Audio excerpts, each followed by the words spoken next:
Hey there. This is a review for our Castles and Crusades campaign. This was session 79. I had 4 players for part of the game, and then we dropped down to 3. So we started off with Sprawl, Lork, Cosmo, and Renee. They're in the mining town.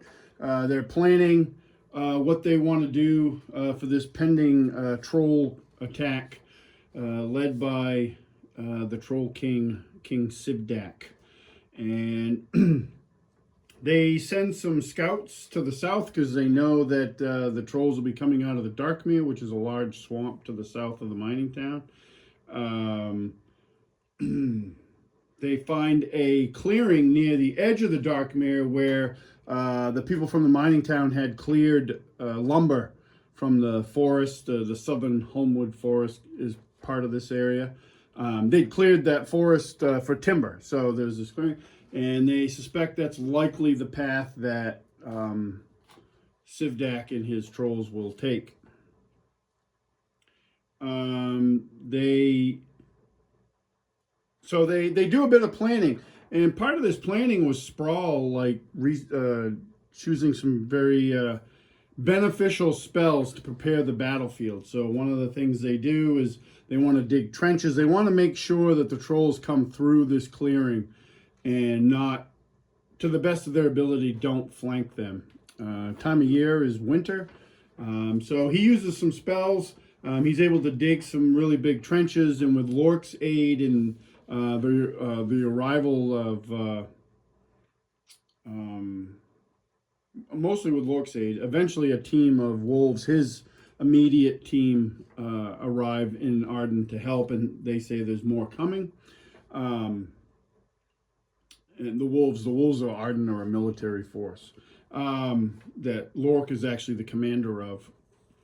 They set traps along the edge too, and throughout the clearing to try to, because what they know is that the trolls are many. That's what they were told. So, they end up getting a report that there was some possible movement coming from across the Darkmere. So they investigate that.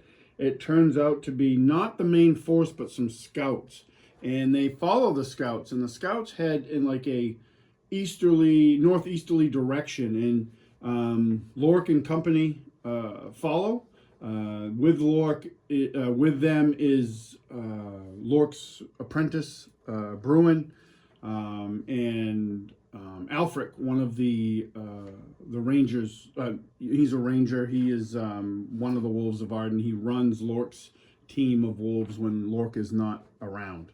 The rest of that team had been sent out on scouting missions in other areas. So you have in that scouting team, or in that that team that showed up, you have Alfric, you have the brothers Frey and Fromond, you have Ormond Giantkin, who's he's a human, but there's rumors that somehow his ancestry got mixed with giant blood because he's pretty massive individual.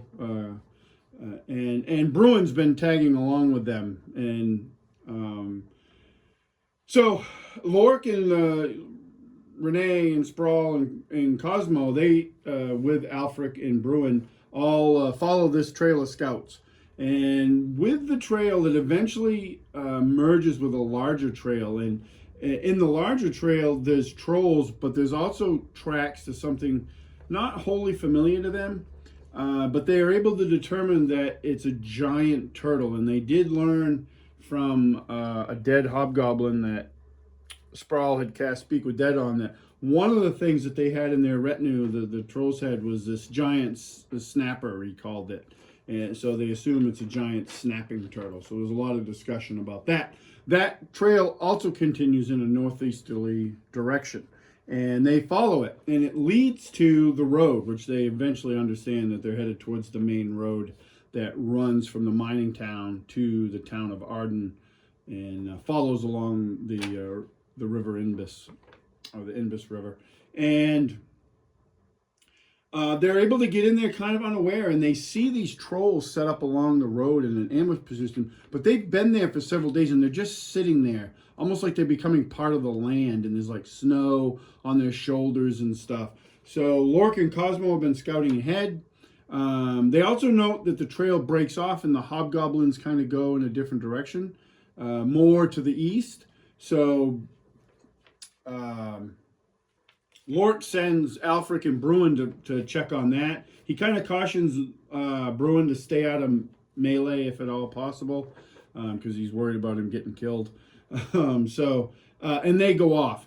And Lork and Cosmo sneak in, and Cosmo actually studies one of them using the powers of his sword Woe, and gets an assassination attempt in on him, basically a death strike or whatever it's called. And he's successful. I fail to save miserably. I roll like a 2 on the die, and he stabs this troll, and it's a death attack. So I fail to save. The troll dies, and like has happened in the past, the blade cannot be removed immediately from the body, and rivulets of blood are seen running down the blade and being absorbed into the hilt.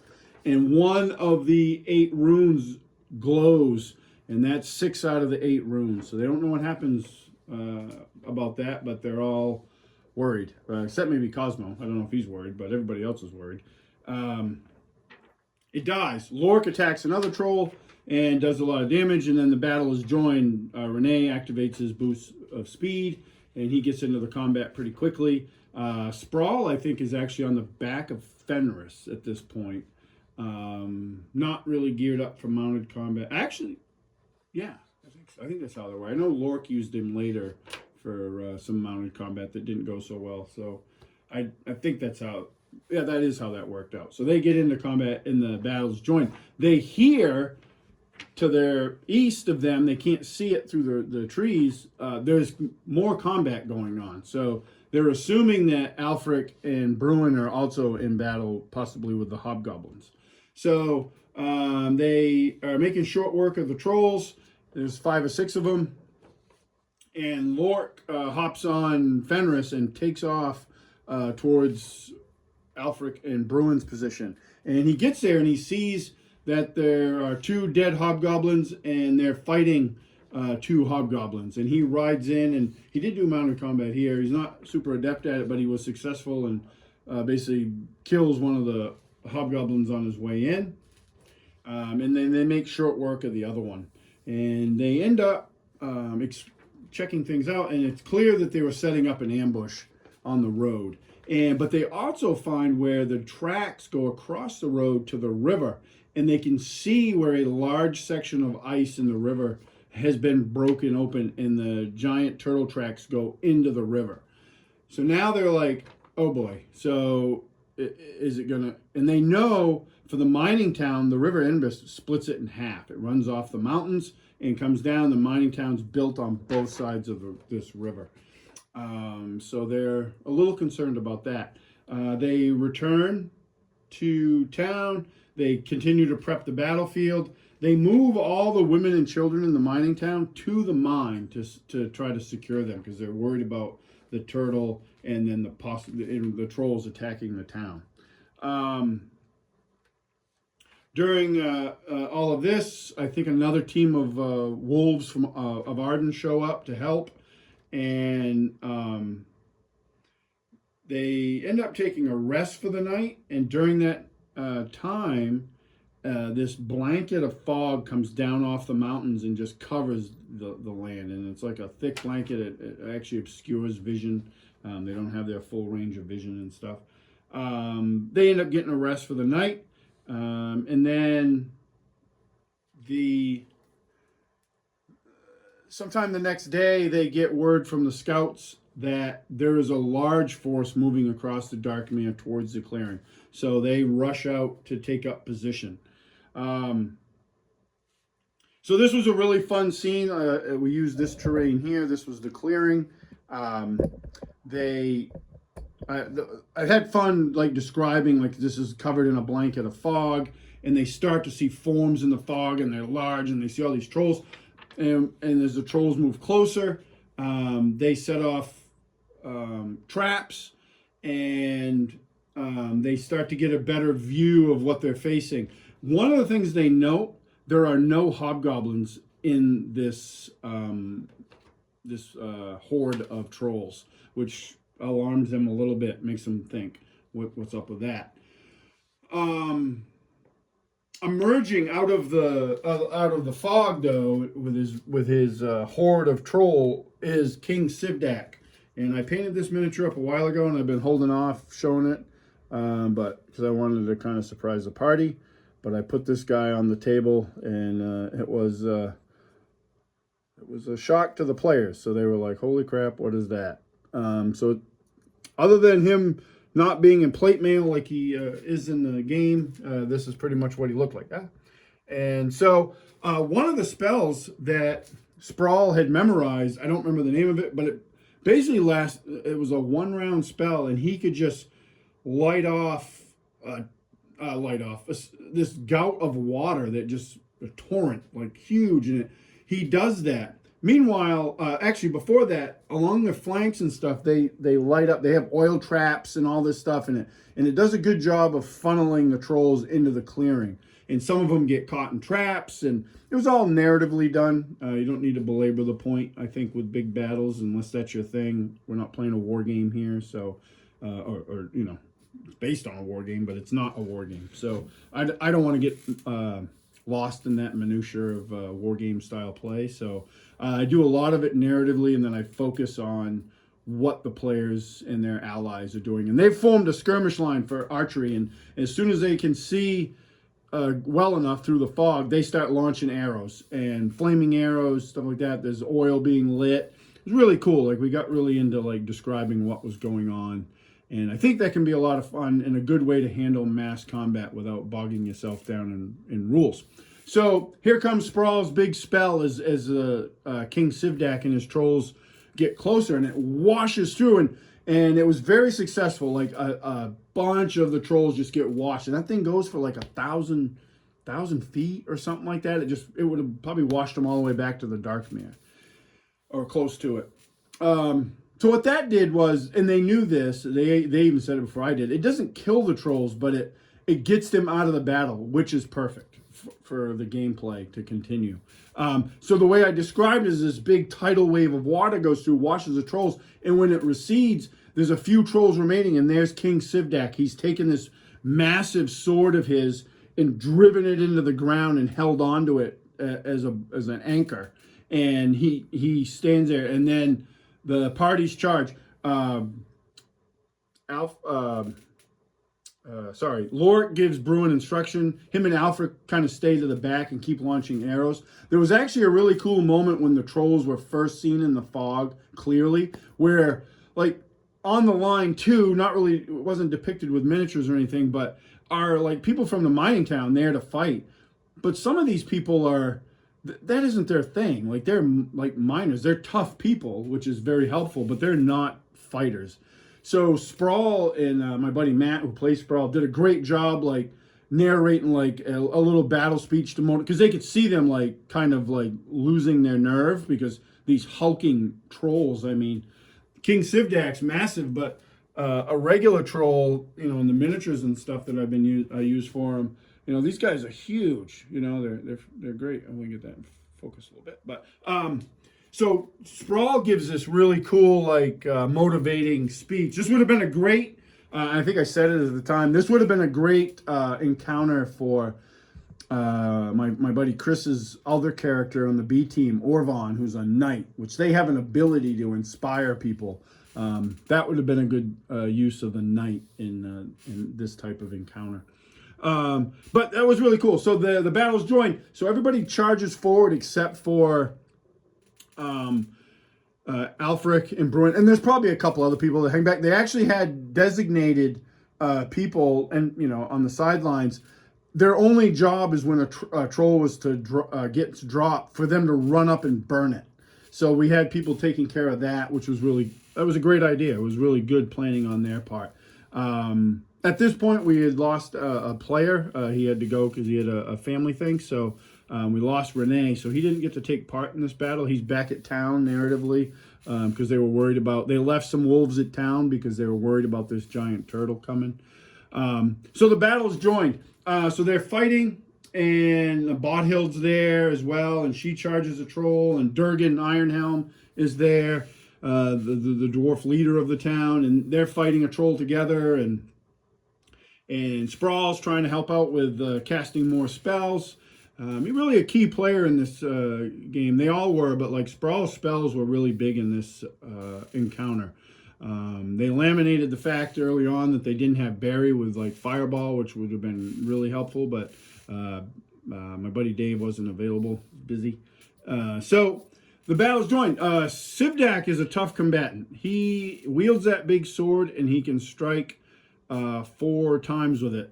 And he starts wailing. He takes turns between Ormond Giantkin and Lork, who are squaring off with him.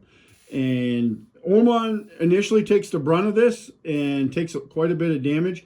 He, at some point, I don't know if it was Ormond, when Sivdak starts to take damage, they recognize that he's got regeneration, and it's actually more powerful than it's written in the book. He's kind of a King Sivdak's definitely a homebrew monster based on a troll, but like beefed up.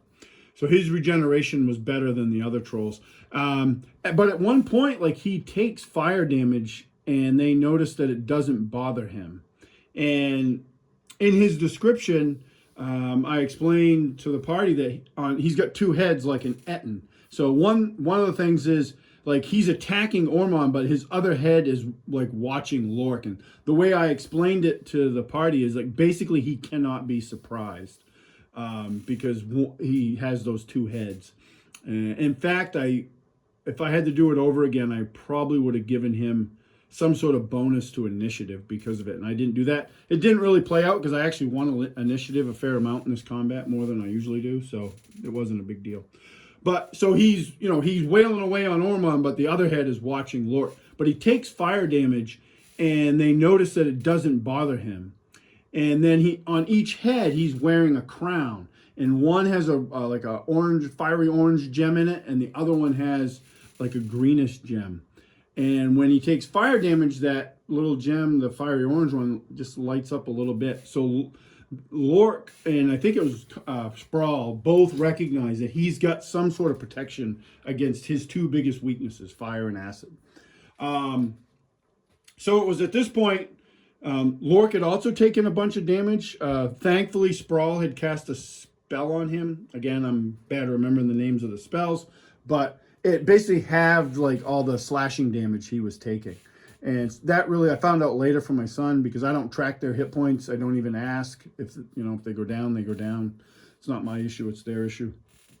My son told me later after the game that he was actually pretty beat up. Like if he would have gone down had it not been for that spell, probably. He was taking quite a bit of damage too. Because Ormond eventually backed out of the combat a little bit and was replaced by some of the Wolves of Arden. But they recognize that King Sivdak has protection. So Lork takes it upon himself to parkour his way up onto the back of this giant troll. And I had him make some checks, and he makes a strength check, and he rips that crown with the fiery orange gem off of Sivdak's head and launches it back towards Bruin and Alfric. And they don't collect it or anything, but it takes the thing, and then they light him up with fire damage, and ultimately they defeat him. And the rest of the trolls they end up dispatching with the help of everybody else. Cosmo got into a big melee over here, kind of by himself for a bit.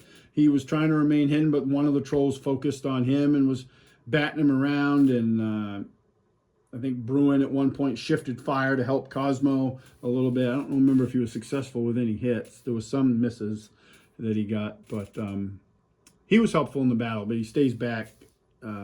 Mechanically, he's like first level, so the party's between 7th and 8th level, so like he's being mixed up in melee there's probably not the best spot for him. So yeah, so the battle ends here, and they're kind of collecting themselves. There was some losses with like the NPCs on the side. I narratively did a lot of that stuff. Actually, I was rolling like percentile dice to see what percentage of troops they were losing that were fighting the trolls in melee. So they took some pretty good losses. And they're collecting themselves, gathering, just catching their breath after this battle. And then a couple things happen. They hear this loud rumbling sound coming from the mountain. And I think I explained it to the player. It literally sounds like an explosion. So they don't know what happened there. And then I can't play it now, but they hear coming down from the mountain this really odd sound, and it echoes through across the base of the mountain where the town is and where the players are. And basically what it was is I had a video keyed up that was a turtle like sound, and it was making this really long sound. And they realize, they figure out that that's the sound of a turtle. And they don't know exactly what caused it yet, but it leads them to believe that the big snapper is coming, or in the town. So we actually ended the session there. It was like right at 10 o'clock. We get done at 10. So we ended there on kind of a cliffhanger, and we're going to pick it up this coming Sunday. Everybody that was at this final battle said they could make it, so we switched to Sunday. I was in hopes to get it all done tonight, but we just ran in one session, but we ran out of time, so we're going to play on Sunday and finish it up. But yeah, that was session 79. Really a fun session, a lot of cool role play and like planning and seeing, but they didn't get bogged down in it either, which I've seen that happen in games. And they didn't.